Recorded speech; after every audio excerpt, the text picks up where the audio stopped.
Hello friends, स्वागत है दिवा स्टडी पॉइंट IQ में। मैं देवेंद्र। आज हमारा टॉपिक है भारतीय मुद्रा संबंधित टॉप 20 क्वेश्चनों की चर्चा करेंगे। आप किसी भी गवर्नमेंट एग्जाम की तैयारी कर रहे हो तो आपके लिए क्लास इंपॉर्टेंट रहेगी, तो एंड तक देखते रहना है। सारे क्वेश्चन इंपॉर्टेंट और सिलेक्टेड है जो एग्जाम में बार बार पूछे जाते हैं और पूछे भी जा सकते हैं। ठीक है। RBI ने किस रुपए के नोट को सितंबर 2023 के बाद चलन से बाहर करने की घोषणा की है? तो RBI ने किस रुपए के नोट को सितंबर 2023 के बाद चलन से बाहर करने की घोषणा की है? तो वो नोट है 2000 का नोट। ठीक है। 30 सितंबर के बाद में ये चलन से बाहर हो जाएगा। Reserve bank of India RBI ने आज यानी 19 मई साल 2023 को एक सर्कुलर जारी किया है जिसमें उन्होंने 2000 रुपए के नोट को बंद करने जा रही है। नवंबर 2016 में 2000 रुपए के नोट की शुरुआत हुई थी। तो 8 नवंबर को नोटबंदी हुई थी, 8 नवंबर 2016 को। तो उस समय 2000 रुपए के नोट की शुरुआत की गई थी और इसका मकसद था कि 500 और 1000 रुपए के नोटों को वापस लेने के बाद अर्थव्यवस्था में करेंसी की जरूरत को तेजी से पूरा किया जा सके, इसलिए 2000 रुपए के नोट की शुरुआत की थी। और ये हाल ही में 19 मई साल 2023 को एक सर्कुलर जारी किया जिसमें 2000 रुपए के नोट को बंद करने जा रही है RBI। ठीक है। अब बात करते हैं 30 सितंबर तक जमा या बदले जा सकेंगे। 2000 रुपए के नोट है ये 30 सितंबर 2023 तक जमा करा सकते हैं या बदले जा सकेंगे। RBI ने जारी एक बयान में कहा कि अभी चलन में मौजूदा 2000 रुपए का नोट 30 सितंबर तक वैध मुद्रा बना रहेगा, उसके बाद में वैध मुद्रा नहीं रहेगा। जनता एक समय में 20,000 रुपए की सीमा तक 2000 रुपए के नोटों को एक्सचेंज करा सकती है। 20,000 रुपए तक तो 2000 रुपए के नोटों को एक्सचेंज करा सकती है, तो ये ध्यान रखना आपको, आप करा सकते हैं 20,000 रुपए तक चेंज। ठीक है। अब बात करते हैं अगले क्वेश्चन की। भारतीय मुद्रा के लिए प्रतीक चिन्ह कब चुना गया था? भारतीय मुद्रा के लिए ये प्रतीक चिन्ह है, ये कब चुना गया था? ये चुना गया था 2010 में। यहाँ पर आपका बी ऑप्शन राइट हो जाएगा। अगला क्वेश्चन है, निम्नलिखित में से कौन सा बैंक भारत का केंद्रीय बैंक है? भारत का केंद्रीय बैंक कौन सा है? तो वो है reserve bank of India RBI। ठीक है। अगला क्वेश्चन है, 1 रुपए के नोट पर किसके हस्ताक्षर होते हैं? 1 रुपए के नोट पर किसके हस्ताक्षर होते हैं? तो भारत के वित्त सचिव के हस्ताक्षर होते हैं।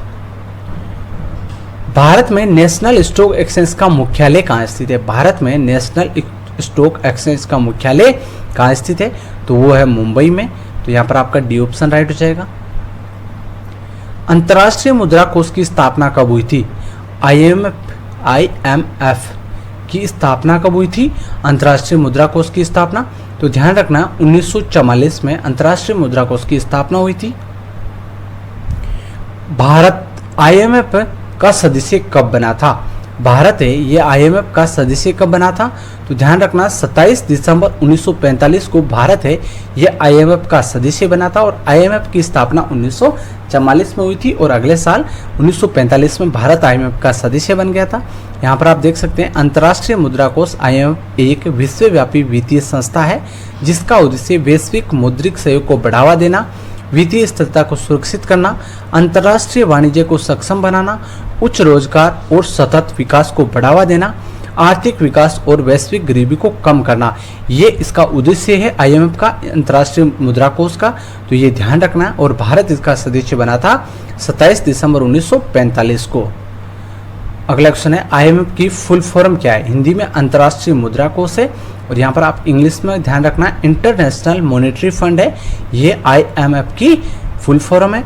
यहाँ पर सी ऑप्शन राइट हो जाएगा। अगला, भारत में पहली बार बैंकों का राष्ट्रीयकरण कब हुआ था? भारत में पहली बार बैंकों का राष्ट्रीयकरण कब हुआ था? तो ध्यान रखना 1969 में भारत में पहली बार बैंकों का राष्ट्रीयकरण हुआ था। अगला, भारत में सिक्के जारी करने के लिए कौन अधिकृत है? सिक्के जारी करने के लिए कौन अधिकृत है?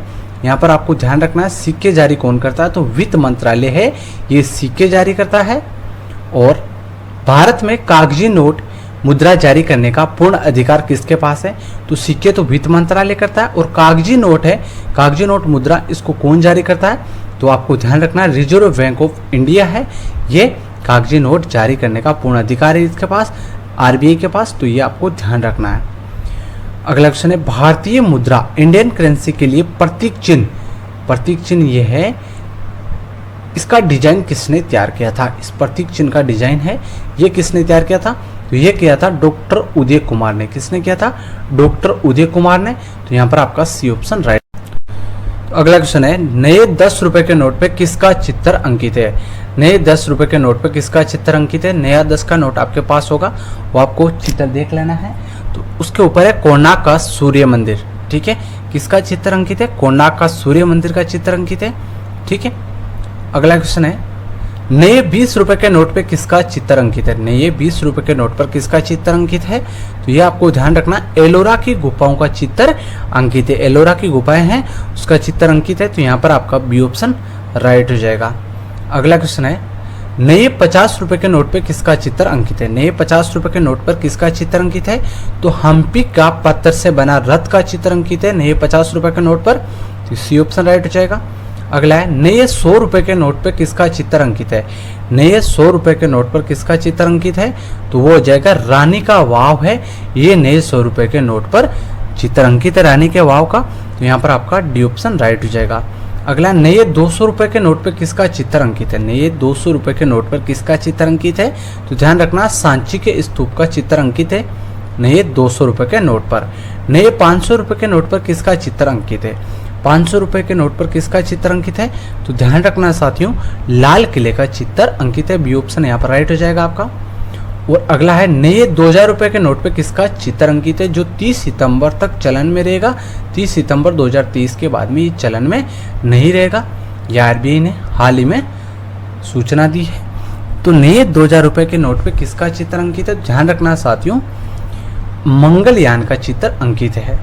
ठीक है, अगला क्वेश्चन है, भारतीय नोट में कितनी भाषाएं इस्तेमाल होती है? भारतीय नोट में कितनी भाषाओं का इस्तेमाल होता है? तो 17 भाषाओं का इस्तेमाल होता है। 17 भाषाओं में लिखी होती है कीमत। हिंदी और अंग्रेजी के अलावा भारतीय नोट में 15 भाषाओं का इस्तेमाल होता है। हिंदी और अंग्रेजी के अलावा 15 भाषाओं का इस्तेमाल होता है और हिंदी और अंग्रेजी को मिलाकर 17 भाषाओं का इस्तेमाल होता है। कोई भी नोट है, जैसे 10 का, 20 का, 50 का, 100 का, 200 का, 500 का, 2000 का, उन सभी नोटों पे हिंदी अंग्रेजी के साथ असमी, बंगाली, गुजराती, कन्नड़, कश्मीरी, कोंकणी, मलयालम, मराठी, नेपाली, उड़िया, पंजाबी, संस्कृत, तमिल, तेलुगु, उर्दू उसकी कीमत लिखी होती है। जैसे 10 का नोट है तो 10 रुपये कीमत लिखी होगी, 20 का है तो 20 रुपये, इन सभी भाषाओं में लिखी होती है। तो ये आपको ध्यान रखना, भारतीय नोट में कितनी भाषाओं इस्तेमाल होती है? 17 भाषाएं इस्तेमाल होती है। तो साथियों, ये 20 क्वेश्चन थे। क्लास कैसी लगी? सारे क्वेश्चन आपको याद कर लेना है, वीडियो को दोबारा देख लेना है। ठीक है, और चैनल को सब्सक्राइब नहीं किया तो सब्सक्राइब और बेल आइकन प्रेस कर देना, जिससे आपको लेटेस्ट वीडियो मिलता रहेगा। और भी क्लासें आप चैनल पे इसकी प्लेलिस्ट में जाकर ले सकते हैं। धन्यवाद, जय हिंद।